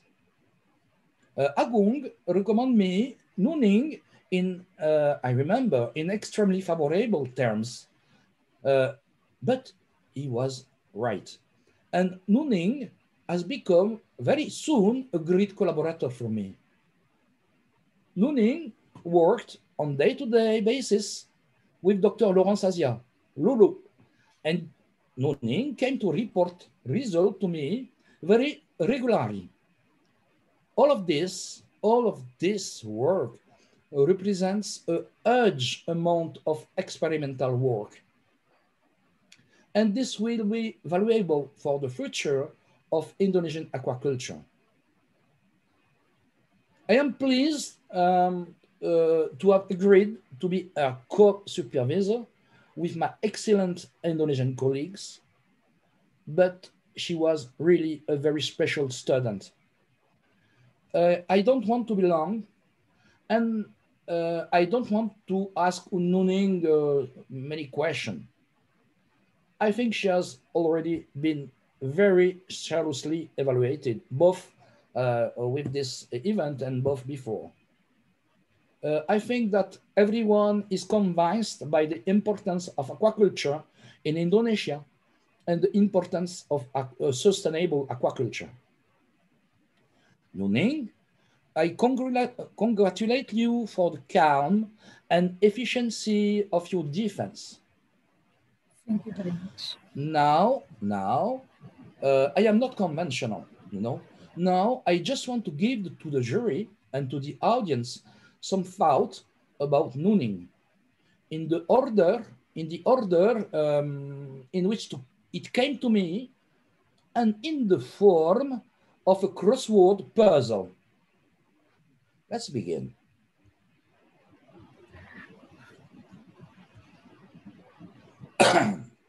Nuning Vita Hidayati is an excellent scientist, as demonstrated by our numerous articles and communications. Nuning, combien on a déjà publié d'articles ensemble? Peut-être 6 déjà. Oui, à peu près. So we published almost 6 or 7 articles, and it's not finished. It's the beginning, Nuning. It's the beginning.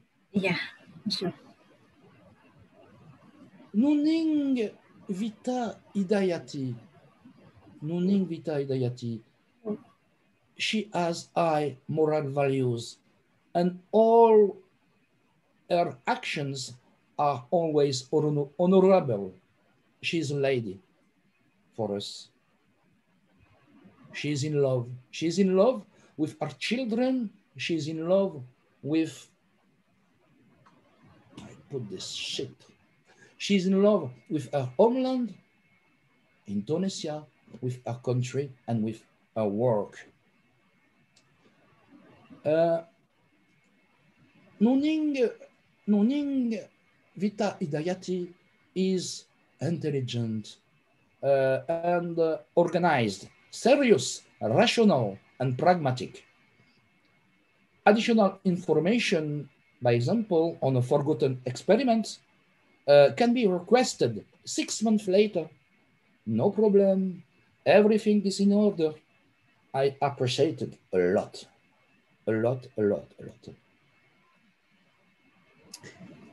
But apart of that, she has a great humility. She appropriates the sentence to herself. I don't know. I made a mistake. I don't take anything for granted. She's conscious. She plans, she experiments, she describes, she interprets, validate, verify all the time.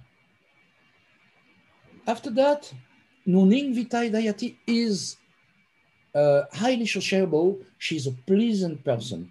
The whole lab appreciate her very much, and it's not an image. It's the truth. Nuning Vita Hidayati is really a very courageous woman. She had the courage to come in France, to learn French, to leave her children in Indonesia, to discover a totally new culture. She made, and Laurence Asia said to her in French, she has agreed many sacrifices for this PhD thesis. It's all to his credit. And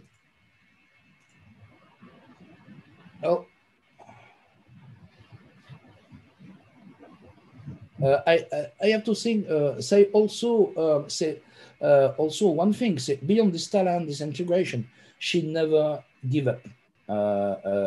Even when the situation became difficult, all her life, she fought for her dreams, and she succeeded because the dream is here. For all of this, Nuning, no, you have my admiration. And last, as you can see, the why, et pas le Y, Nuning, the why. Yeah, excuse me, yeah. The why is remaining on the screen. It Yeah. was difficult to finish, but not difficult. The why is remaining, and it was not difficult because, Nuning, we will miss you a lot. Thank you and very I much. wish you a great professional future. You deserve it. You know, you deserve it. I want now to thank Professor Agus Sabdono and Dr. Dr. Itayu Dowati and Undip for this excellent collaboration in the frame of the double degree Indonesian French Indonesia. Last, I want to thank Rector, Professor, Doctor, SPI, DEA, Agung Damarsyakti, my friend, to have been at the origin and at the conclusion of this thesis. Toutes mes félicitations, Noning. Toutes mes félicitations. Voilà. Merci beaucoup. Merci beaucoup. I have finished.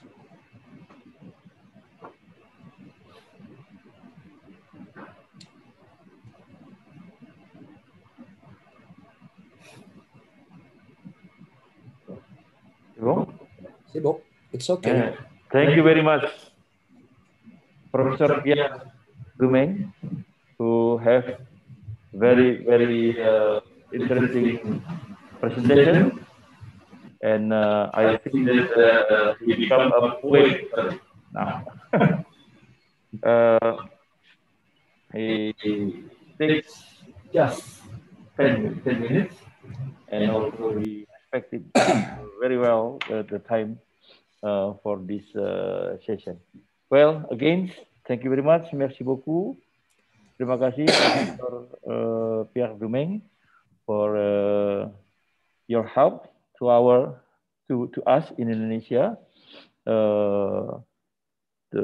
especially how to develop our double degree program in Indonesia, and we hope that we can continue our collaborations for the future and create another Indonesian scientists from the Aix-Marseille University, especially in the domain of chemistry. Thank you, Professor Dumeng. Well, ladies and gentlemen, now time for the presentation and the question is already finished, and we, the member of the jury, we go to the breakout rooms now to discuss about the result of this doctoral defense or these examinations. And for the other audience, I hope that the host can arrange how to take the time while the member of jury make the meeting for the discussion of the results. Well, I will invite all of the member of the jury now to go to the breakout room, and we discuss our results in that room.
Diponegoro University has been moving ahead to be the best university in Indonesia by providing 13 faculties of undergraduate and postgraduate. Diponegoro University has graduated 300,000 qualified alumnus. Diponegoro University also establishes vocational schools to generate a ready-to-work alumnus. Holding the fighting values of Pangaran Diponegoro, such as honest, brave, fair and attentive, Diponegoro University keeps producing excellent alumnus nationally and internationally, while also contributing in the development of knowledge, technology, art, culture and exercise.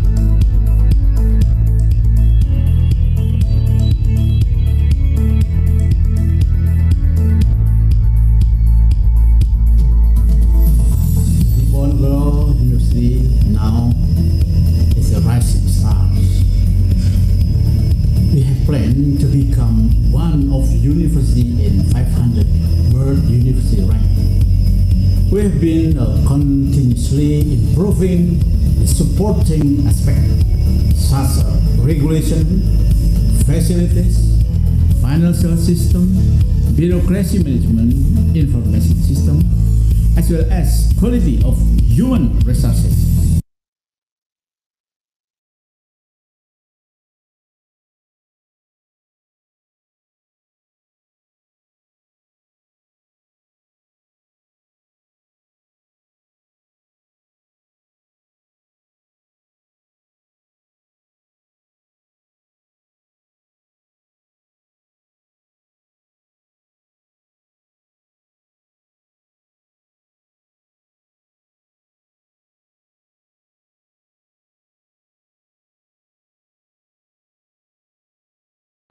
Quality escalation of three Dharma perguruan tinggi is the primary target of UNI by stimulating the downstream of research outcomes that can be beneficially implemented for the society. We are also keen to improve the quantity of national and international academic publication, as well as the number of doctorates and professors in Diponegoro University. Now, Diponegoro University has been improving in two important aspects of achievement, institutionally and student achievement. Diponegoro University has become a world-class university by being ranked 5th amongst almost 5,000 universities in Indonesia. Meanwhile, the students' achievement in both national and international scales of prestigious events are increasing.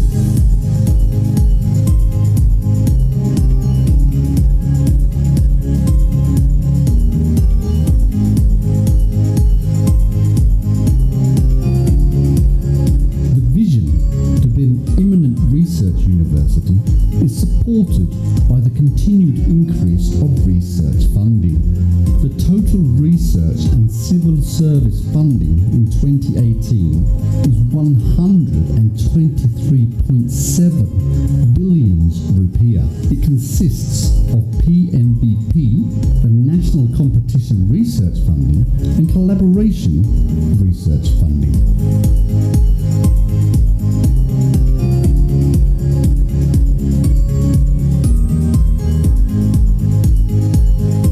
Intellectual property right becomes the indicator of significantly improved research. The patent consists of simple patent, patent, international patent, software, and invention legal letter.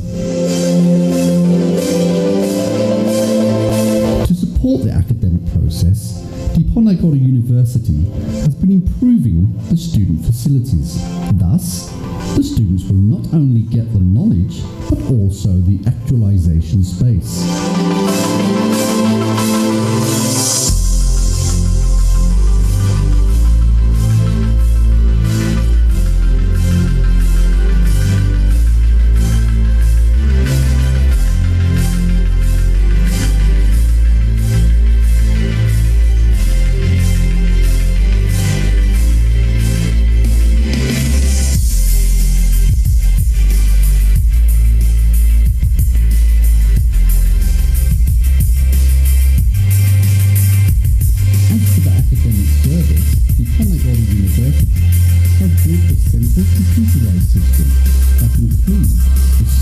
of the online study plan and online registration.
Indonesia is an archipelagic country with one of the world's richest reefs and longest coastline.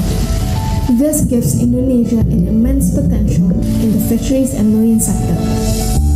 The Faculty of Fisheries and Marine Science of Diponegoro University has been among the leading marine research institutions in Indonesia, since it was first established as Fisheries Department in 1968 and officially became a faculty in 1994.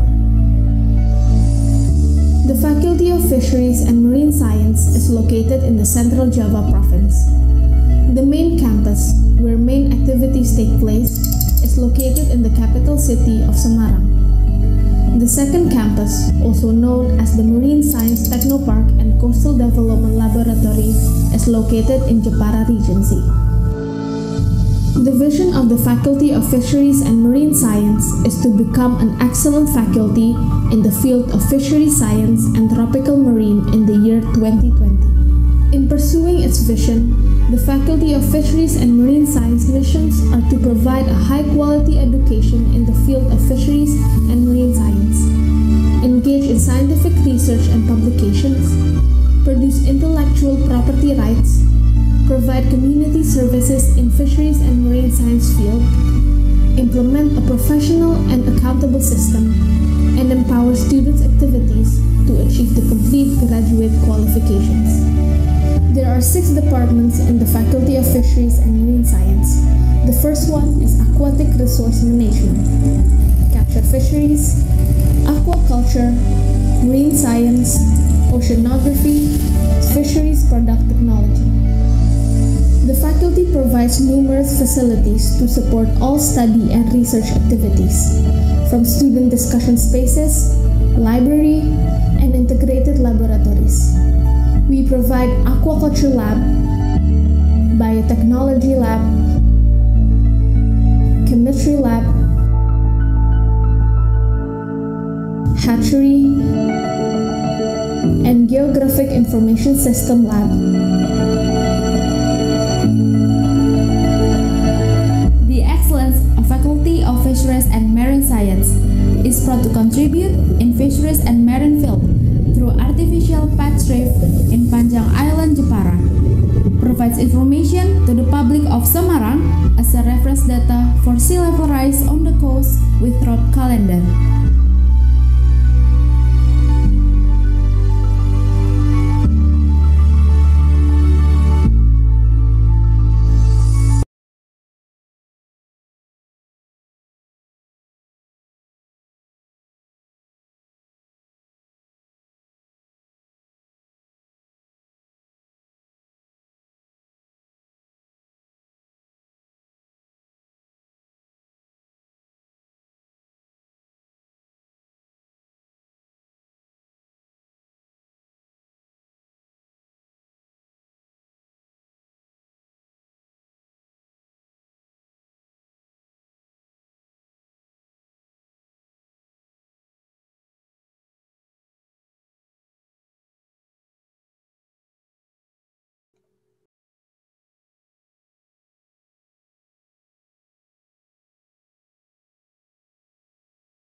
Okay, thank you very much.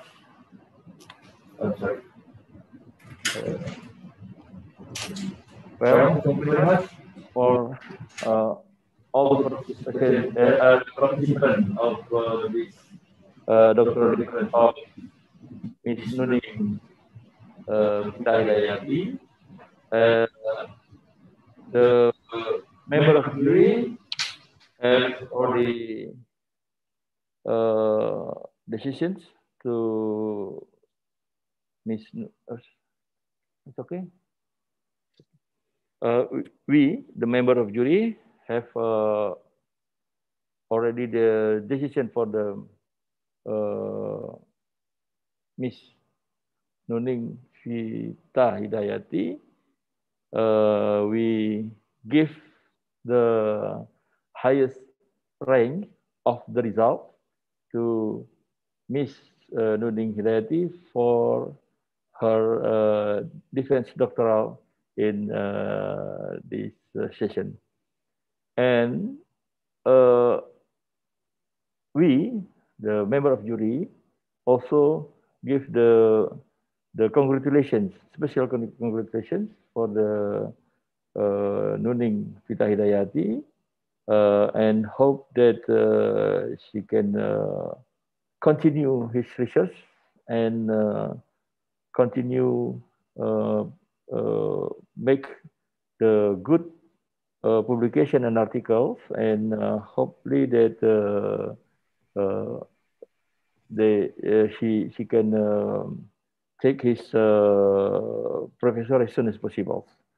Hopefully that Nuning Hidayati can realize all the hope of the member of the jury. Well, again, thank you very much for all of you, all of the attendants in this doctoral defense. And as a president of this, as a president of jury of this doctoral defense, I would like to congratulate personally to Nuning Hidayati for your achievement, very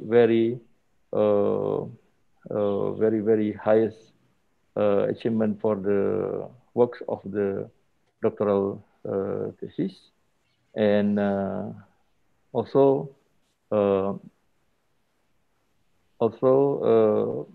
congratulations from all of the members of the jury. Thank you very much. Well, yeah, I give a little minutes to Nuning Hidayati to give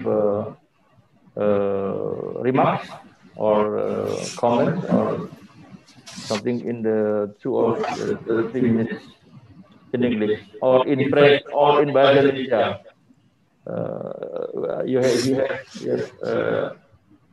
free to choose your language now. Thank you very much. First of all, I would like to thank LPDP for the scholarship on the scheme PUDI-LM. Further, Dean of Faculty and Marine Science of UNSUD, who allow me to continue my study. Then and head of S3 program of Aquatic Resource Management UNDIP to take my study in French at the same time. Even at that moment, there was no collaboration between UNDIP and EMU. I also would like to express my sincere gratitude and appreciation to my supervisor in UNDIP, Professor Agus Sabdono and Madam Ita Widowati, who always support me during my study. And then, thanks to Mr. Franctor for his help with statistics. And I would like also thank and appreciate to the reviewer, Professor Safsir Aklus, and Madam Aurore for your constructive comment. Madam Prudong, thank you very much for letting me to work at your lab and always guiding me, especially of the metal work. My college at LCE, UNDIP, and UNSUD, who have continuously support me and provide encouragement, always willing and enthusiastic to assess me, and had to put up with my stress for the past 4 years of study. Madame Laurence Asia, merci, merci de toujours me guider au travail. Merci de toujours à côté de moi. Vraiment, je ne sais pas que je dois dire. Ce que tu as fait pour moi, ça me touche beaucoup. C'est énorme. Merci à toi, Nuning. Merci, Balolo. Merci, Nuning.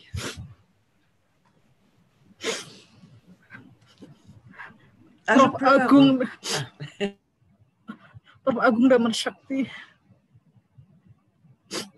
my patient and supportive advisor who guide me so positively and who always made me feel confident. Your guidance, in-depth discussion, and overall insight have made this an inspiring experience for me. Thank you very much. Thank you. Terima kasih. Mr. Pure Romeng, please accept my deepest thanks for believing me to be part of your incredible team at LCE. Even though sometimes it is difficult for me to understand you, but it is sure that finally I can be in this step and this achievement. Grâce à vous, monsieur. Grâce à vous, c'est sûr. Thank you for all of your extra work for me, mostly during writing the thesis report and article. Every day. We work together. Thank you very much. Father, I am most grateful to my parents. My biggest thing to my parents.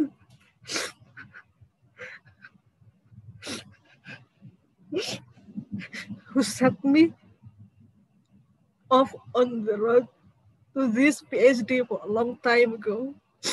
I dedicate this for them.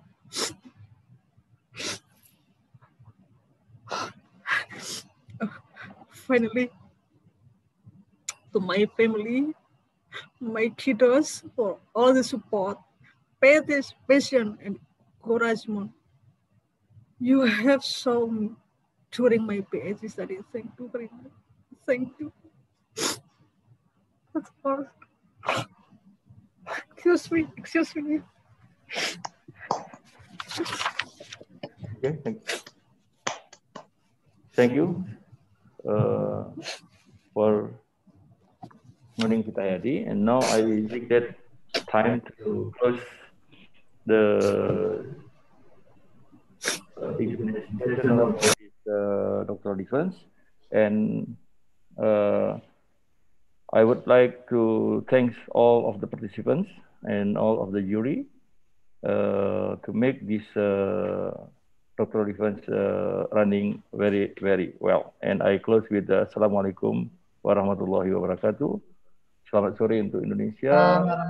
Bonjour pour la France. Terima kasih. Good evening. Now, time to the photo. Thank you. Take a photo. Thank you so much, Prof. Akhlus, for leading this event perfectly. I would like to congratulate Dr. Nuning Fita Hidayati for the new title in front of your name. Once again, congratulations. And now we have another agenda, photo session with the jury. So I would like to invite all of the jury members to open your camera, and we will have a short documentation. And after that, we will have all the audience here to turn on the camera. Please, for operator and the host, please help to documentation this event. You may pose as happy as possible. 1, 2, 3. Okay, one more. 1, 2, 3. Okay, freestyle. 1, 2, 3. Okay, now I would like to invite all the participants to open the camera.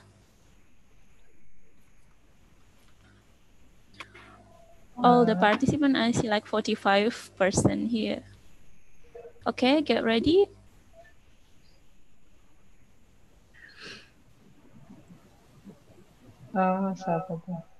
Okay, the first screen first, yeah. Okay, 1, 2, 3. One more. 1, 2, 3.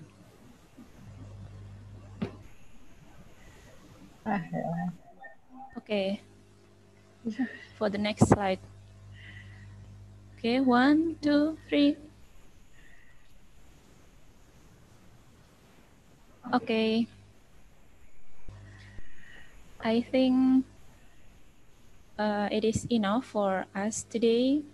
I would like to say thank you so much for all the audiences here and all the jury members for the occasion and for the time to join this open doctoral defense. Once again, congratulations for Dr. Nuning. And as MC, I would like to end this meeting. Thank you so much for the participation. I'm so sorry if I have misleading in this event. Akhir kata, wassalamualaikum warahmatullahi wabarakatuh. See you on the next meeting. Waalaikumsalam warahmatullahi wabarakatuh. Good evening. Congratulations. Terima kasih. Terima kasih. Terima kasih. Merci Pastor. Merci Laura. Au revoir, Nuning. Merci Aura. Au revoir, Au revoir tout le monde. On s'appelle. Merci pour tous les Français. Il faut qu'on parle Merci du rapport. Agung. Est-ce qu'on peut avoir 5 minutes en salle Selamat Nuning. Terima kasih. Terima kasih. Il faudrait qu'on ait 5 minutes de plus dans la salle privée. Okay. Thank you. Break out ke lagi 5 menit. Guru yang kami yang Prancis, juri masukkan breakout lagi buat ruangan lagi, buat ruangan. Oke, note. Minta breakout lagi yang dari Prancis. Oh, mau kalau Bu? Oh. Apa itu Amr? It's okay. So, jury member, you have breakout room. Please join it. Oke, dia bisa. Prof. Agus sudah di breakout. Bagus. Oh. Sebentar, Prof. Udah.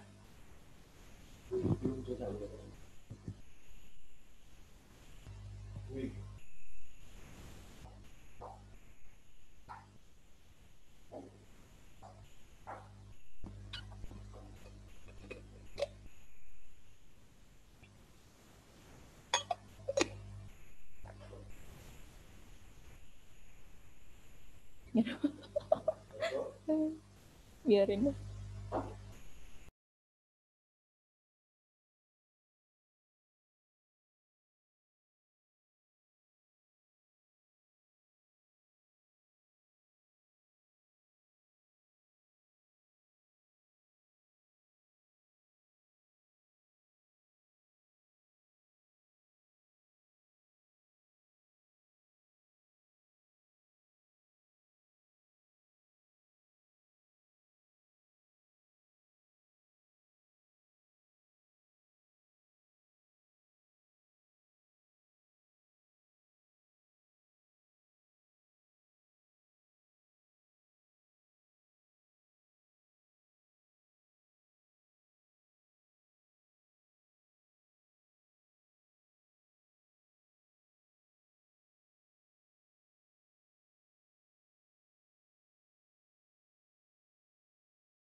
Indonesia is an archipelagic country with one of the world's richest reefs and longest coastline. This gives Indonesia an immense potential in the fisheries and marine sector. The Faculty of Fisheries and Marine Science of Diponegoro University has been among the leading marine research institutions in Indonesia since it was first established as Fisheries Department in 1968 and officially became a faculty in 1994. The Faculty of Fisheries and Marine Science is located in the Central Java province. The main campus, where main activities take place, is located in the capital city of Semarang. The second campus, also known as the Marine Science Technopark and Coastal Development Laboratory, is located in Jepara Regency. The vision of the Faculty of Fisheries and Marine Science is to become an excellent faculty in the field of fishery science and tropical marine in the year 2020. In pursuing its vision, the Faculty of Fisheries and Marine Science missions are to provide a high-quality education in the field of fisheries and marine science, engage in scientific research and publications, produce intellectual property rights, provide community services in fisheries and marine science field, implement a professional and accountable system, and empower students' activities to achieve the complete graduate qualifications. There are 6 departments in the Faculty of Fisheries and Marine Science. The first one is Aquatic Resource Management, Capture Fisheries, Aquaculture, Marine Science, Oceanography, Fisheries Product Technology. The faculty provides numerous facilities to support all study and research activities, from student discussion spaces, library, and integrated laboratories. We provide aquaculture lab, biotechnology lab, chemistry lab, hatchery, and geographic information system lab. The excellence of Faculty of Fisheries and Marine Science is proud to contribute in fisheries and marine field through artificial patch reef in Panjang Island, Jepara, provides information to the public of Semarang as a reference data for sea level rise on the coast with route calendar.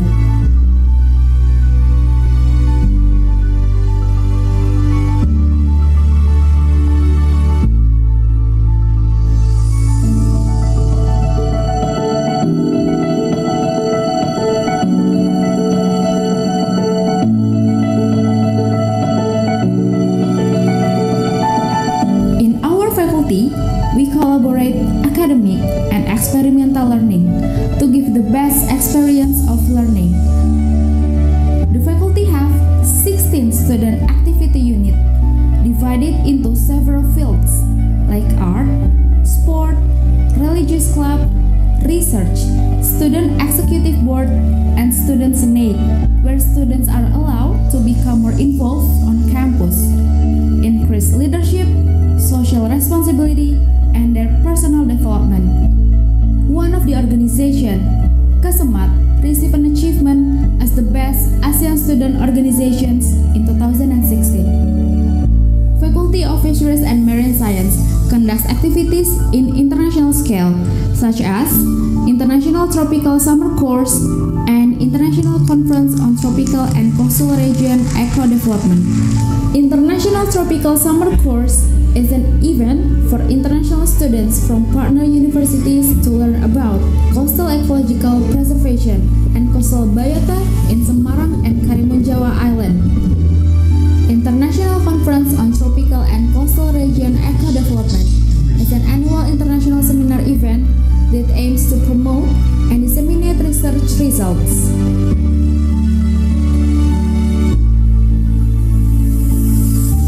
The Faculty of Fisheries and Marine Science aspire to take a role in strengthening the marine and fisheries field in Indonesia through the application of knowledge from our graduates to achieve and bring positive impact to the society.